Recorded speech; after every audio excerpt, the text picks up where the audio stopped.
Welcome to Haunted Hospitality, Southern Stories told by Spooky Gingers. I'm Robin. And I'm Zoe, and we both have stories for you today in our Arkansas episode of the Haunted College Tour Palooza Season 2. Yes, every Tuesday this August, we are exploring haunted universities in the southern United States with the singular goal of scaring incoming freshmen. Yes, because we're mean like that.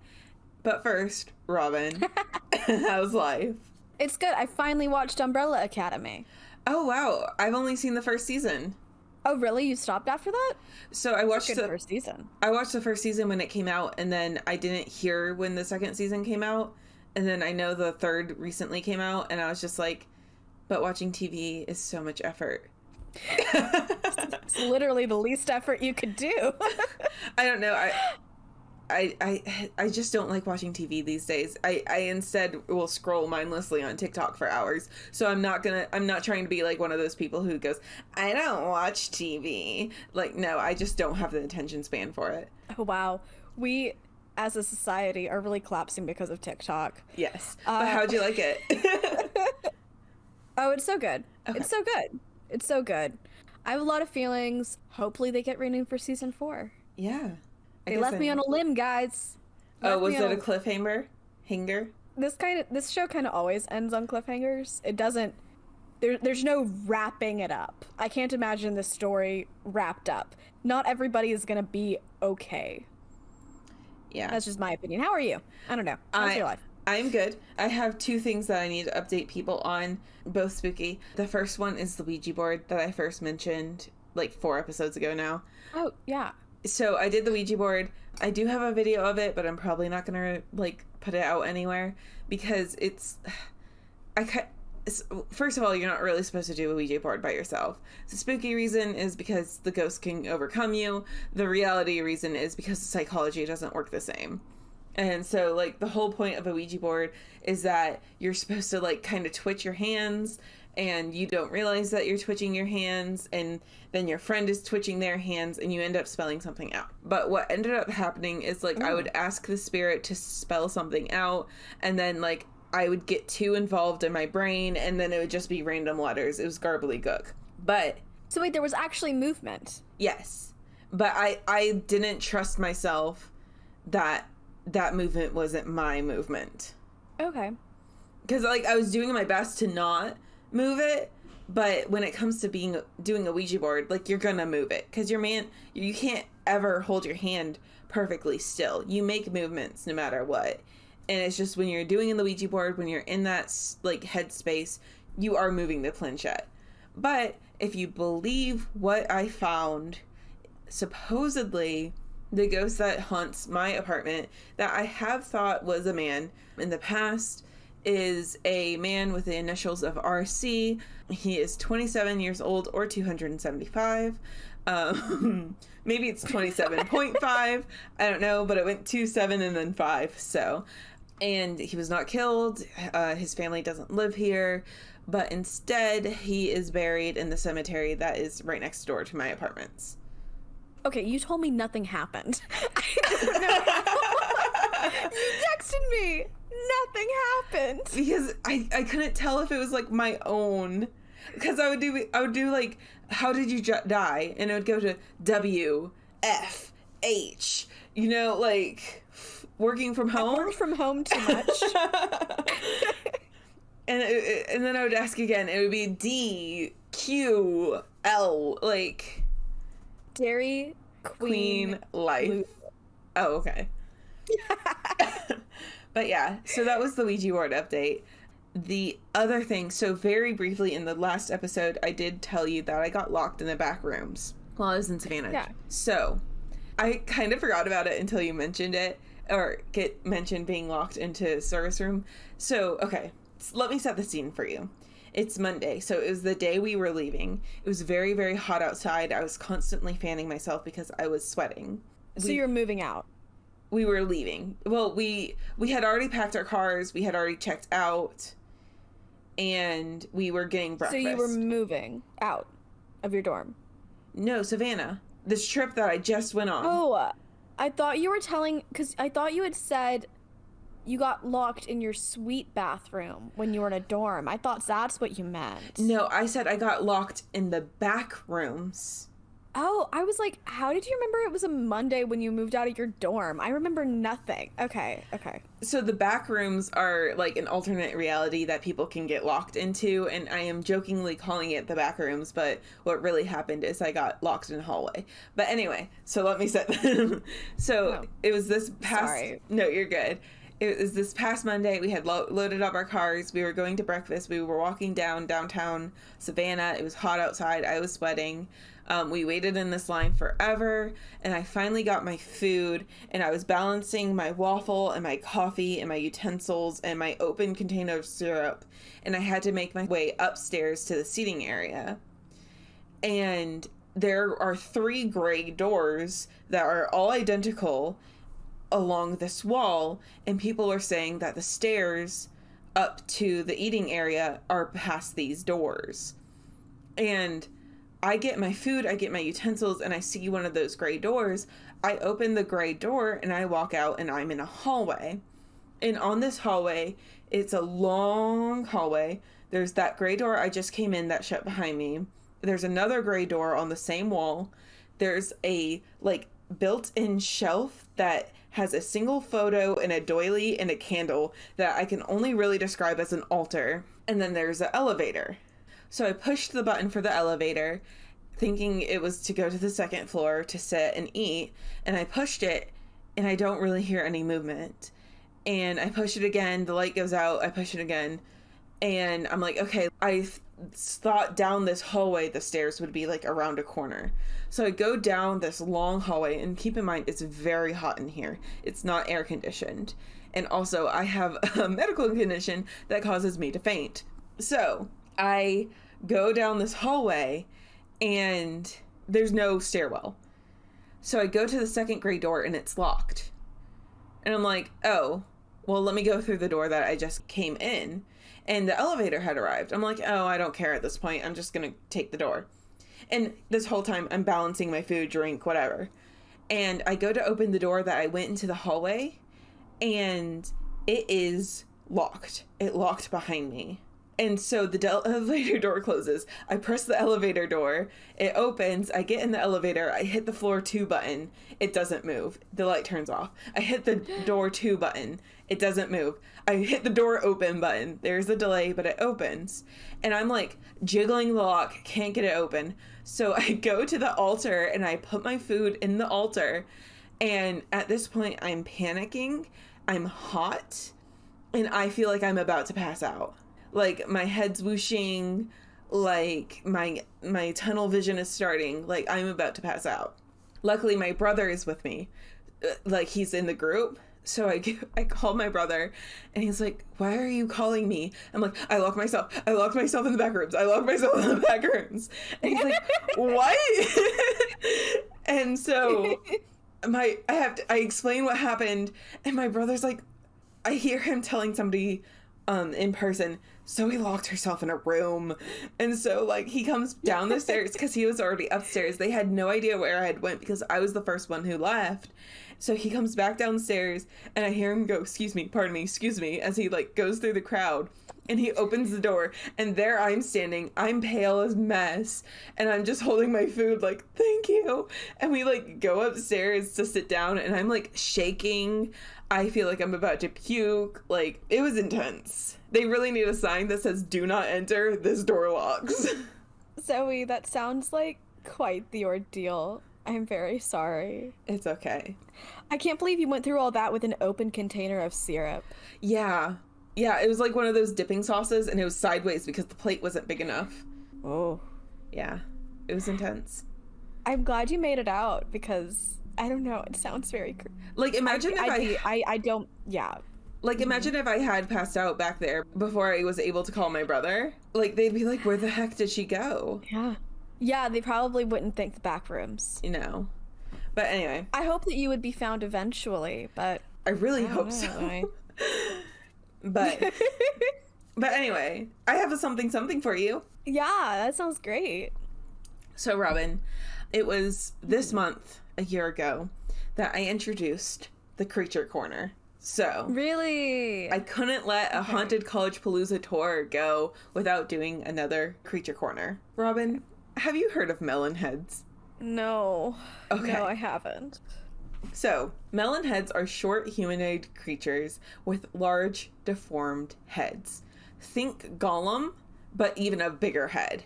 Like Gollum from Lord of the Rings. I got that. Yeah, I wanted to make sure our listeners did. Oh, okay. You're insulting my intelligence. No, I know you know what Lord of the Rings is. So, Okay, thank you.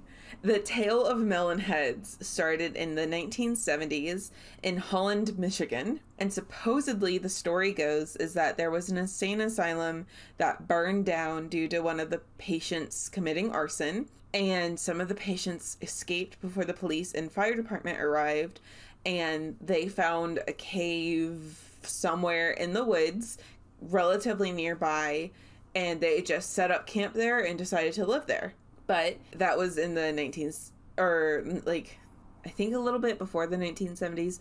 But the problem is that there were very few people and they wanted to live in a closed environment, and so there was inbreeding going on, a lot of inbreeding going on. Okay.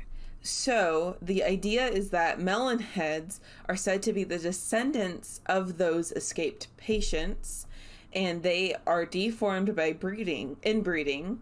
They're theorized to have hydrocephalus, which is an accumulation of cerebrospinal fluid in the brain that causes malformations in infants. If you get it when you're an adult, your skull's already formed, you're good. But if you get it as a baby in the womb or as an infant, it shapes your head weirdly. And apparently it's very common with inbred people. One source I saw also mentioned that they could have dwarfism, but the reason that they are a creature corner is because A, there's no proof, B, they are known to hide in the woods and kill and attack people. So they'll hide in the woods, you'll go hiking, and they'll jump out at you. But like these are 3-foot naked creature, like golems, and there's no like photo of them, there's no proof of them, so this is why I don't feel like bad covering them, like these aren't real. So Gotcha.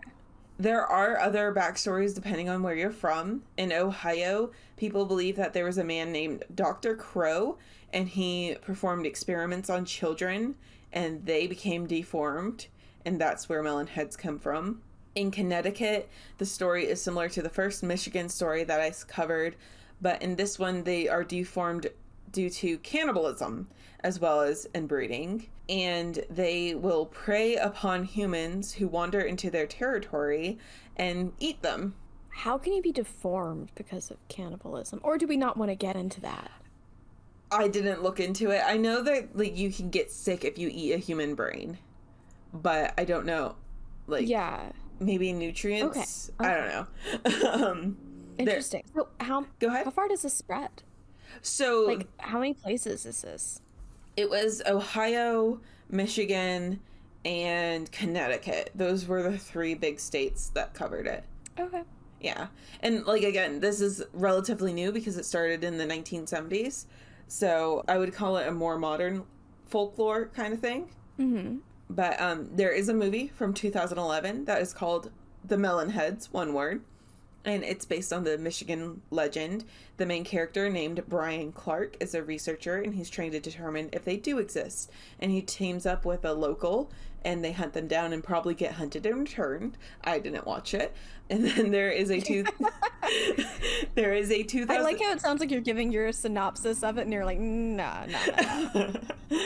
And then there's also a movie from 2010 called The Legend of the Melon Heads, where 4 young adults go to multiple haunted locations, including the lab of Dr. Crow.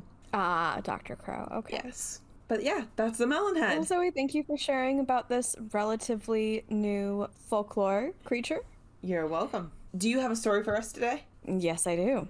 All right. Well, before we get into our stories, do you have any trigger warnings you'd like to cover? I do. I have a content warning for suicide. Okay, same here. All right. So now that we have that covered, I am covering the University of Arkansas. in today's episode. This is in Fayetteville, Arkansas, and it was first called the Arkansas Industrial University and founded in 1871. Really, the meat of our story begins in 1905 with Carnall Hall. It is the second oldest building on campus and originally served as women's dorms, and it was built far away from where the men stayed, FYI, for propriety's sake. It was named after Ella H. Carnall, who was a professor at the university from 1891 to 1894. She taught English and modern languages, and unfortunately, she only worked there 3 years because in 1894 she had typhoid and then fairly quickly after that diagnosis passed away. The building was converted to a fraternity house for the Phi Gamma Deltas in 1967 and then became an office and classroom building in 1982, and around that time was also put on the National Register for Historic Places. Unfortunately, in the 1990s, the building wasn't really being used anymore because at this point it was very old, needed a lot of repairs and stuff, and to do so would just cost a lot of money. So the university was going to close it down, not have it used anymore, and before that was going to happen, a student wanted to go and take photos of it. So she walked around the first floor, and while she was there, she did hear somebody walking around the second floor above her, which she wasn't too worried about because it wasn't closed yet. But when she did go through the whole building, and when she had done that, she realized she was the only person there. So that was her first tip-off. And then toward the end of her visit, she went to the library on the first floor of the building where there was a table with 2 books on it. So she went up to the table, turned away, started walking from the table, heard a loud sound, and then turned back, and the books had fallen to the floor. Ooh. So that is spooky. Yes. More of the ghosty things happen after it is converted to a hotel. So in the early 2000s, the university wasn't using it at all, and there were some people who were very interested in the preservation of the building, and so these groups bought it from the university and converted it into a hotel, which is still very much associated with the university. It's like the university's official hotel, I think. I don't know if it's official, but it is where their hospitality students will go to train, or one could call them haunted hospitality students. Hey. Very funny. So the main ghost of Carnall Hall is, of course, Ella H. Carnall, the professor who the place was named after. She will supposedly reorganize how you're organizing your room. She'll shift things around a little bit. People who are staying there will see sometimes an indentation on their mattress, like she is sitting on the bed with them. And supposedly, she will float around the building wearing a ball gown, but she is missing certain key features when this is happening, i.e. her head and her feet. Oh no.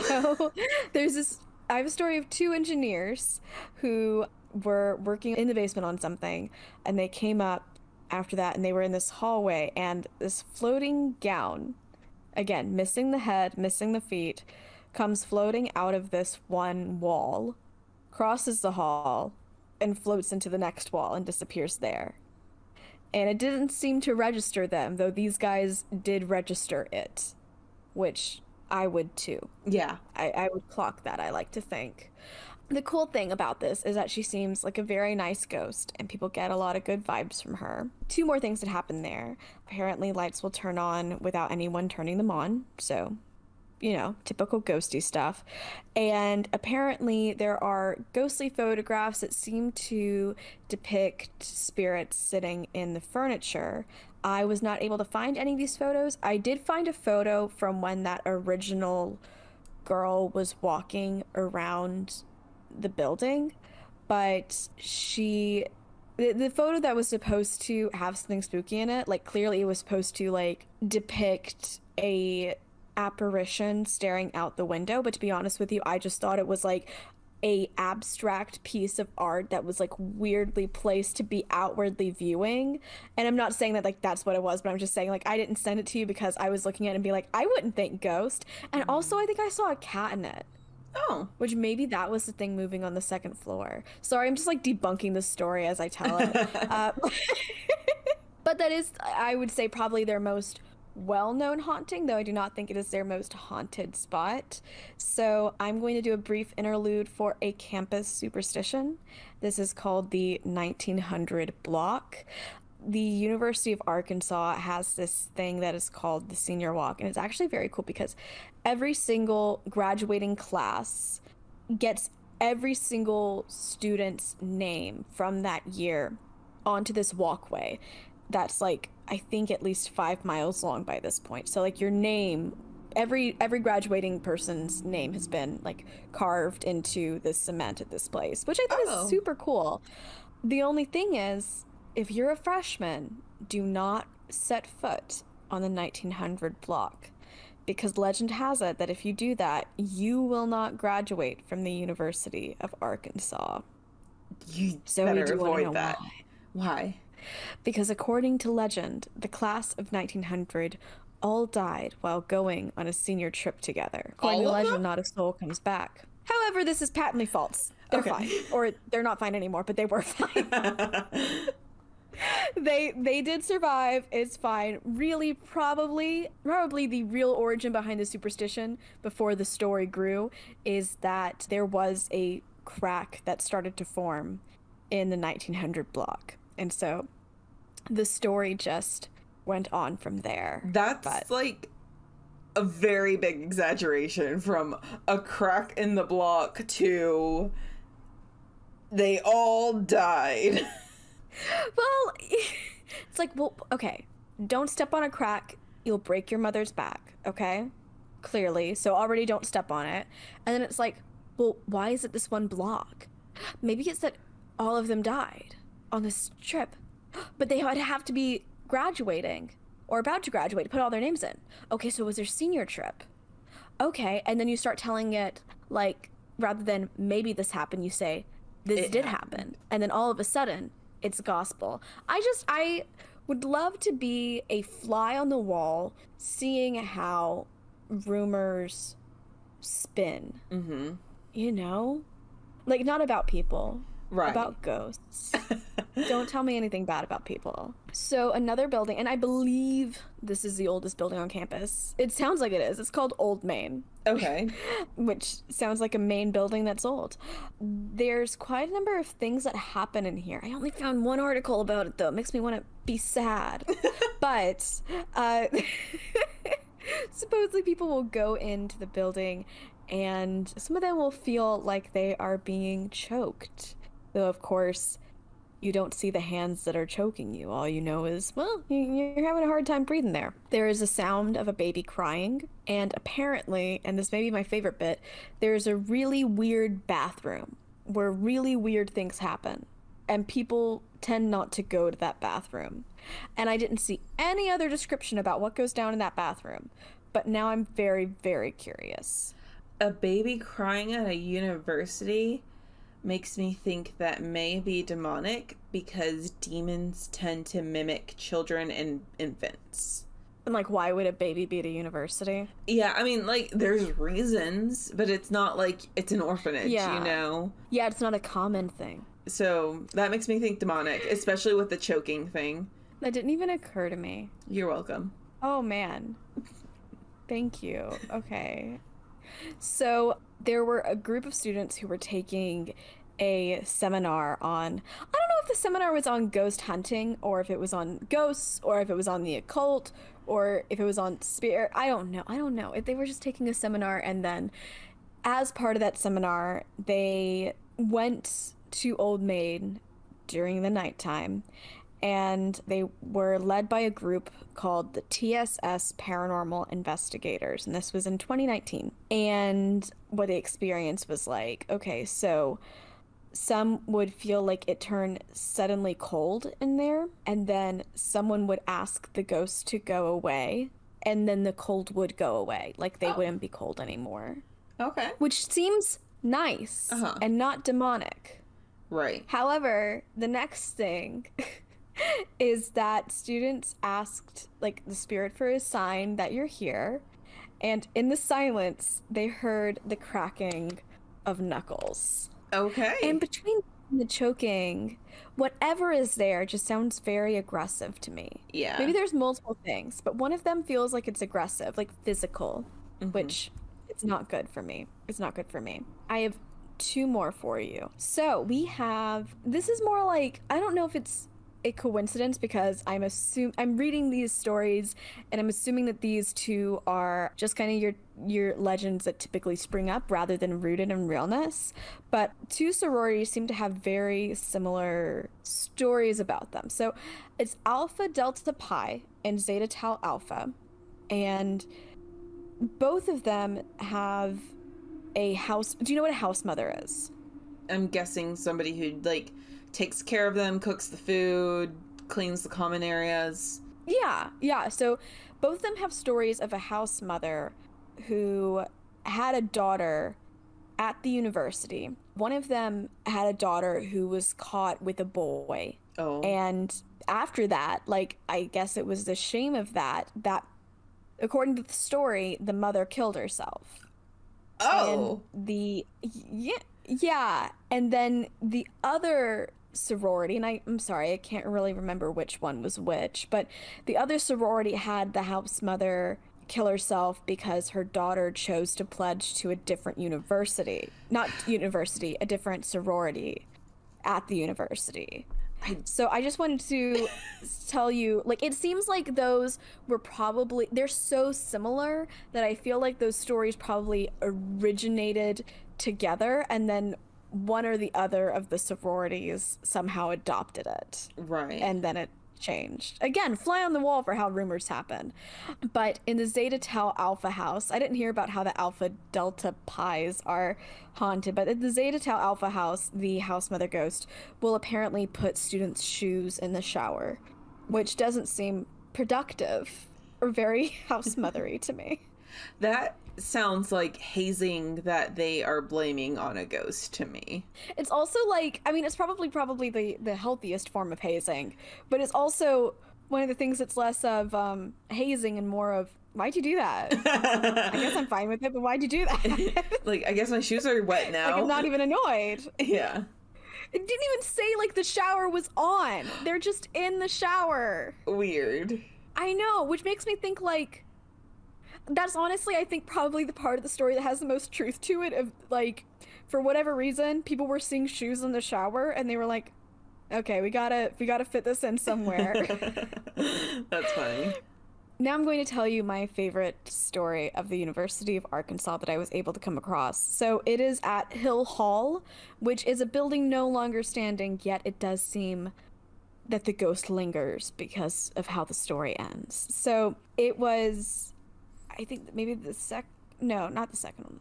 It was an old building on campus. It was built in the early 1900s, and it made it through the 1990s. It used to be, way back in the olden days, a men's residence hall. And in the basement, it was an interesting combination of showers and kitchen. Okay. So according to this story, and I don't know if this is true. It might be true. I don't know. According to the story, one of the students was walking out of the shower area and got electrocuted touching the wires that were for the kitchen. And he died. And I'm trying to picture out, like, I don't know how wires or electricity really used to be conveyed, like, you know, in the early 1900s or something. But for that to have happened, I'm assuming that it really must have been not well insulated at all. But anyway, decades later, the basement was being used for a forensic anthropology lab. And this was a lab specifically that graduate students were working on. And they didn't need to be supervised by their professor, who in this case was named Jerry Rose. They didn't need to be supervised by their professor when they were working in the lab because they're graduate students. And they would often come in overnight to do, you know, more work and stuff. And many of them, like, so many of them, got to a point where they felt like somebody was there with them. And that they would see a young man at the edge of their vision who was just looking at them and looking at what they were doing. They did not feel like weird about it. Okay. They felt like they really liked the ghost and they thought he was friendly, and they looked into it, and like they looked, I guess, maybe into deaths of the building. I don't know exactly their research process, but like that's how like they learned the story of what he was. And so they were like, oh, so this is the guy who died here. That they put that connection together. That year, that semester, Hill Hall was going to be torn down. The building was going to be torn down. It'd been up for a long time, and the lab was going to be moved to a different building. I believe this one was Old Main, and the students felt really bad about leaving their ghost behind. And so they thought it'd be cute, you know, like as they're packing up everything from the lab to take over to Old Main, they had written on this one box, Ghost of Hill Hall, like they were going to take it with them. And on the very last night that they were at the university, or not at the university, but the very last night they were in Hill Hall, Jerry Rose, the professor, he's there by himself now. He says he was about to leave and he feels a chill, and he says aloud to the ghost, he's like, okay, bad things are about to happen to this building. You're probably not gonna like it. We're moving buildings. You can get in this box. He opens the box and he says, and come with us if you want to. All right, so he takes the box to Old Main that night, returns the next morning, and the box is open. That's cute. I like that. I know. And that's not even like one of the well-known stories of this university, but I think it totally should be. I think it should be like that. I just read that and I was like, oh my gosh, this is a gem. That is adorable. I love that so much, because he was probably like watching them, because if it was that many years that went between, like, what the heck are you doing? You know, like, you're doing lab stuff. Like, what is this, science? Yeah. And they were just, the students really liked him. They just hung out, and you know, maybe they were like the first group that like did the research and like knew who they were talking to or talking about, or knew who was with them. And anyway, apparently the students have had, I don't know if it's the same experience, but similar feelings in Old Main. That's cool. About the ghost, I believe. So it seems like he just hopped in the box and came over. Like a little kitty cat. Yeah. I love that. All right, well, thank you. Those are my stories of the University of Arkansas. Well, thank you for sharing, Robin. Do you want to share your Arkansas stories? No, I'm not really in the mood. All right. Well, everybody, I hope you enjoyed today's episode. I'm kidding, of course. Okay. So, I'm doing Henderson State University, and honestly, it probably could have stood alone, but I did want to include a little bit of Ouachita Baptist University, just because there is a story that goes back and forth between them. So I cover a little bit of Ouachita Baptist University, which I will call OBU. It doesn't sound like it, but yes, it has an O at the beginning. But the main one is Henderson State University, HSU. So Henderson State University is in Arkadelphia, Arkansas, which is a great city name. It was founded in 1890, and it was as the Arkadelphia Methodist College. Then in 1904, it became the Henderson College. Then in 1911, it became the Henderson-Brown College. And then in 1929, it became the Henderson State Teachers College. And then in 1967, it became the Henderson State College. And then they became the Henderson State University in 1975. Yay. Good for them. I love how long it takes these colleges to settle on a name. Absolutely. So, this place has a lady in black, which is very odd considering you had a nun in black in the previous episode. I did. Yes. So the legend goes that a female student at HSU was dating an older male student at OBU, which is the rival school across the highway. So think USC Clemson, except they can see each other's buildings from their buildings. That'd be a bloodbath. Yes. But so this was a Romeo-Juliet situation where the HSU female student was dating the OBU male student until the new class of freshmen came in and the male student dumped her for a freshman. So this broke to her heart. And while it doesn't say it was a suicide, it's very heavily implied that she went to DeSoto Bluff, which is a hiking trail with some steep drop-offs, and she fell off of one of those drop-offs to her death. So she is now seen in the female dorms either at Halloween or during the week of the Battle of the Ravine, which is the annual football game between HSU and OBU. So people claim that she shows up during that week to look for the freshman who stole her boyfriend, because the freshman was at OBU. So she started making her appearance in 1929 when the college became a state institution. She will walk the halls wearing all black, including a black veil, rattling chains and holding a candle because she's dramatic. The story...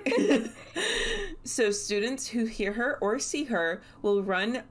so it's only girls' dorms, and they'll all run from room to room until they're all in one room, and they'll just huddle in that room until she disappears.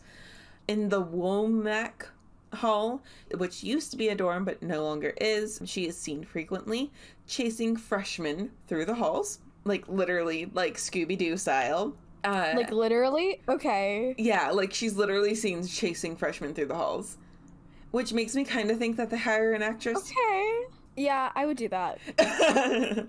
But, I mean, the school loves her, so the most frequent dorm to see her in is in Smith Hall.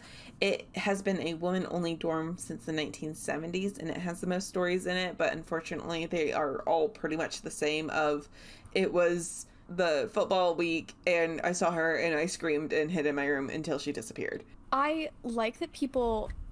I don't know. That's a very visceral reaction you don't always hear about people having with ghosts, which, they should. Yeah. But, you don't always hear that. Yeah, no, I'm thinking, a cartoon of, her just rattling her train at them while they all run Scooby Doo-style between the doors, you know? Yeah. Yeah. So, in addition to the chains and lights, sometimes people hear screaming, but others believe that that's just the screams of the alive students. The director of housing, Nikki Laird, says that she does get a lot of complaints specifically from the 8th floor of Smith Hall, but she says she herself does not believe in the ghost. The school does embrace the story. Every fall semester on the first day of class, the story of the Lady in Black is told as a part of the annual Pine Tree speech. And here is a direct quote from the speech. "But don't be afraid just because you hear chains rattling slowly and you see a candle flickering faintly and glimpse a shadowy figure dressed in black roaming your dorm. If you did not steal this poor soul's love, you have nothing to fear. The cold, clammy hand simply looks. Perhaps she'll never find."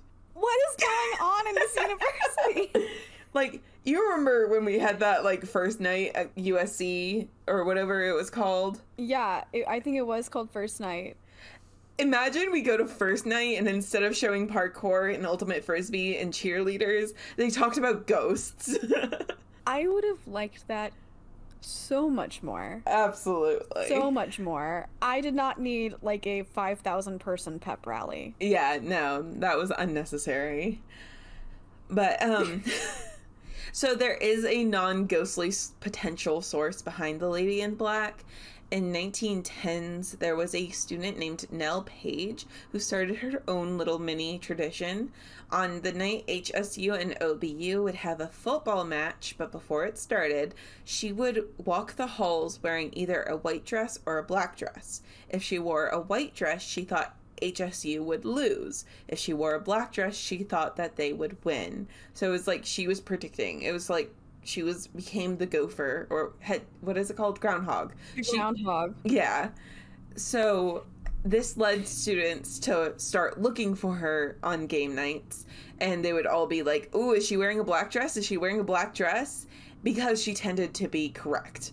So I didn't find a statistic anywhere, but like if she said they were gonna win, they were gonna win. At this time, only female students lived on campus, so that would have contributed to the idea that she only haunts female students. And Nell Page did die at a young age, but she died of tuberculosis at 27, so it wasn't falling to her death. They say that the college can't find any evidence of a student taking her own life at the college during that time period, which they are like, hey, just to remind you, that's good news. But they but they will continue to tell the story of the Lady in Black. Oh, you gotta. Yeah. So this is where it gets a little bit juicy. So, I'm sorry, the running after you Lady in Black wasn't juicy enough? No, tell me. So, if you go to OBU's website, their rival school, they claim that the Lady in Black was actually their student and that the older male student was an HSU student. So, their side of the story. Can I give you my headcanon about what's actually going on? Sure. They were lesbians. No, I don't think so. No, okay. The reason I don't think that they're lesbian is just because, like, she seems, like, almost evil to other girls instead of, like, looking for her love, you know? Lesbians can be evil. No, because, like, the whole thing is that the ghost terrorizes girls. So if she was looking... So you're saying, like, there's no love. Right. She's terrorizing girls. She's not, like, looking for the love of her life. Okay. Got you. Thank you. So they nickname the girl, the Lady in Black, Jane, and they call the male student Joshua. So they say that Joshua broke up with Jane due to the pressure from other students saying that he shouldn't date the rival school's student because Jane went to OBU, which is a religious college, and she wasn't partying and she wasn't putting out.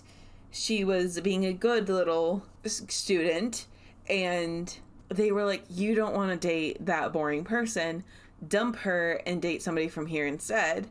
And so depending on the story, either on homecoming day he broke up with her and then she still ended up going to homecoming and saw him with another girl, or he never broke up with her, she just saw him go to homecoming with another girl. So Jane at this point goes back to her room, puts on a black dress and puts on a black veil, and jumps down an elevator shaft. Okay. Yeah. Okay.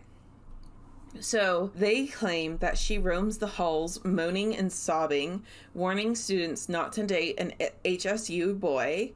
And in this story, she could be heard every night of the year except for homecoming night, where she'll go over to HSU to find the girl who stole her man. Which I'm like, oh, maybe she is going between both of them. Maybe they're both right, you know? I mean, they're geographically very close. Very close. So in the other version, in the HSU version, she's wearing the all black and she has a chain and a candle. Well, in this version, she does not have the chain and the candle. Instead, she has a butcher knife. Yeah, soup's cash. So, so at this point, I could leave OBU, but I did want to come back a little bit. So they have like a couple other stories that I'm like, ooh, this is interesting. Can I find any more information? And I found like the same 3-sentence paragraph on 5 different sources. So this is going to be a lightning round for OBU. People claim that dormitory windows will break of their own accord at night, especially in women's dorms. People have seen orbs in the basement of one of the buildings, not sure which one, and this is seen with eyes, not cameras. People will see eyes, speaking of eyes, in dark corners. Like, just eyes looking at you from the corner. And when they shine a light, there's nothing there. In most of the dorms, your walls can randomly start bleeding. This is a well-known fact. Couldn't find any more information. Any more information about if it disappears, what dorms it's in, any photos, nothing. That's just apparently a rumor. And then when I was trying to find an origin, trying to find more, I did find a murder, and I was like, I wonder if like there's a spirit tied around this murder to the school, and that's why the walls are bleeding, because that very much seems like a thing, you know, like a murder thing. Mm-hmm. So this murder is of Orrin Hendrickson, and his wife, Patricia Hendrickson, was an OBU dorm mother. So basically, I think it can be its own episode, so I'm not going to go too much into detail. But essentially, she had a lover at the school, and her name was Norma. And every spare moment she had, she would stay at the dorm, or at the school, so she can spend time with Norma. And her husband was starting to get suspicious, and she didn't want to leave Norma. So she hired 2 students to kill her husband. And things went down. That's her solution? Yes. Well, she ended up getting like $600,000 life insurance payoff, which is what she said she did it for. And then I think it was like $500,000 worth of real estate. So he was killed on March 10th, 1983, and the police didn't have any leads until 8 months later when one of the students confessed out of guilt. So she would have gotten away with it, too, if it weren't for those pesky kids, or however the sentence goes. I was about to say, I think you... Meddling. There we go. This is our second Scooby Doo reference of the episode. I know, right? But yeah, so there's 4 people on campus, Norma, Patricia, and the 2 students who all knew about the situation. So I wonder if like maybe their guilt and their hand in the murder has them like haunting the campus. That was like the center point. Like if it wasn't for the campus, Norma and Patricia would never have met. I wonder if it's like one of those situations where it's just like maybe one of their ghosts is haunting the school, not because they died there, but because a really big violent thing happened because of the school. Not because of the school, but you know what I mean. Yeah, okay. So, who knows? The last thing I have to tell you about is Simon the theater ghost. So Simon is a little bit overshadowed by the lady in black. Usually when I'm doing my research, I can find like at least one article that is like, here is the whole story of this one ghost. And then I'll find like 5 or 6 other articles that have a couple more details. But in this one, I was able to find a snippet here, a snippet there, and a snippet here, and kind of like put together my own story from it. Oh, okay, cool. From what I can tell, he is a lover of theater and music, and so he will go wherever theater or music will go. So there's a couple buildings on the campus. There's an auditorium, there's a theater room, and there is a dorm hall for theater students that he has been seen in, or, well, he affects.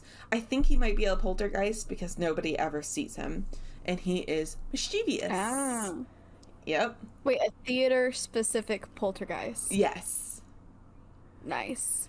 So, he is a prankster. He is known to drop newspapers and other objects to the theater stage from the catwalk above, especially during plays. In the theater, he is seen in the balcony section. You know, like the balcony section of a theater? Yeah. And he will flip seats as a prank. So he'll just like flip them. And I feel like turning a chair upside down is like the go-to poltergeist move. Is somebody in the chair? No, it's usually during like a dress rehearsal or if they're just practicing. Oh, okay. Yeah. I don't mind that. No, not at all. You can hear footsteps. That's the other thing that you mentioned. Footsteps isn't very poltergeisty. But then you'll hear giggling. So it's like footsteps and then hee and then footsteps and then hee. So like the footsteps are not just, they are on purpose. Yes. Oh, you're right. That is like a good way around that whole, I like it. Like, to me, it sounds like he has 2 shoes and he's going, this will creep them out. Yeah. A commenter on hauntedplaces.org with the name Ethan Pierce posted on October 16th, 2015, that there is a ghost in the Arkansas Hall at HSU named Simon. I was at band camp just after my 6th grade year getting ready for a concert. I put my cymbals down to go get my mallets, and when I came back, they were gone. Simon took them. I'm like, are you sure you weren't being bullied? But okay, I'll believe you. Are you haunted or are you just being bullied? I know. Another person on the same site with the username Caden, Caden, on May 9th, 2016, posted, theater major at HSU. I can verify that Simon is very real. Heard him myself tonight with some classmates as we were finishing our projects on the AH stage. Started out innocently enough, but then we heard banging on the doors and the theater seats. We turned tail and got out of there. Guess he was upset about something. Okay. And then this last one does not mention Simon at all, but given the context, I'm gonna call it Simon. So, This is from ArkansasHauntedHouses.com. This is an anonymous source, but their post is titled Strange Experiences in the Recital Hall. Recital is spelled very incorrectly. It was posted on September 2nd, 2021. Do you want to know how it's spelled? Yeah, I really do. Thank you. Recitle. Okay. Recital. It's not as wrong as I was thinking it might be. But yeah, Recital. Recital. You gonna believe what went down in the Recital Hall? So they said, I am a music major currently attending HSU. I usually go to the Russell Fine Arts Center at around midnight to 1 a.m. to practice for no particular reason. Anyway, I was in the Evans Recital Hall practicing a gorgeous piece for the trombone when I played a different piece that was heavier and darker than the previous. I felt a weird energy. I started to get really cold and shivers went down my spine. A few minutes of this and I was pretty uncomfortable, but then something happened that really spooked the shit out of me. All of the lights at the back of the room slowly dimmed to off, but the stage stayed lit. At first, I wasn't too worried, so I went to turn them back on, only to walk back and out onto the stage to find every light in the main room off. At this point, I packed my things and left.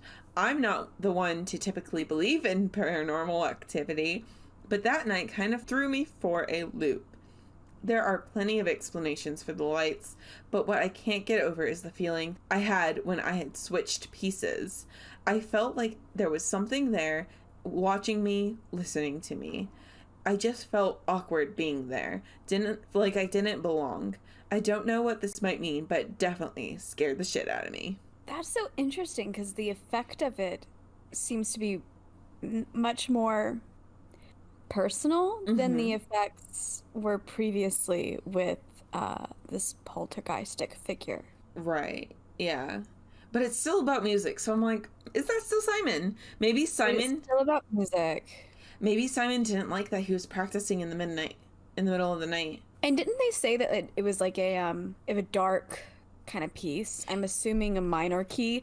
That really does things to you. It would set you on edge, I think.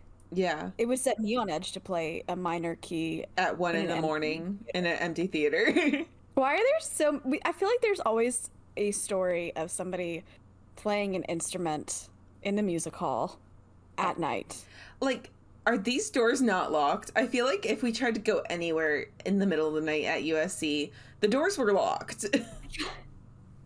Yeah, I didn't hang out in campus buildings at midnight. Yeah. I really didn't. Other than residence halls. The residence halls. And I guess the food hall and the Russell House and the library. Those were the only places I was at after midnight. I think the latest I stayed at the library was like 11 something once. Well, I lived like right across the street from the library, and then you did. I had a friend that I was tutoring in my computer science class, and we had a homework that was due like at 10 a.m. and she messaged me at like midnight being like, hey, I haven't done the homework yet. And so I went and I met her at midnight. And I mean, she got me food, so I wasn't too mad about it. And I think I didn't get home until like 3 a.m. This is a big aside, but this is our college tour. I've been so nostalgic for school libraries. Really? Did you? Yeah. All right. Well, that's all I have for you for Henderson State University. All right, Zoe, thank you so much for sharing. The mental image I have of a lady dressed in black, just full on chasing students. Is priceless. With a chain.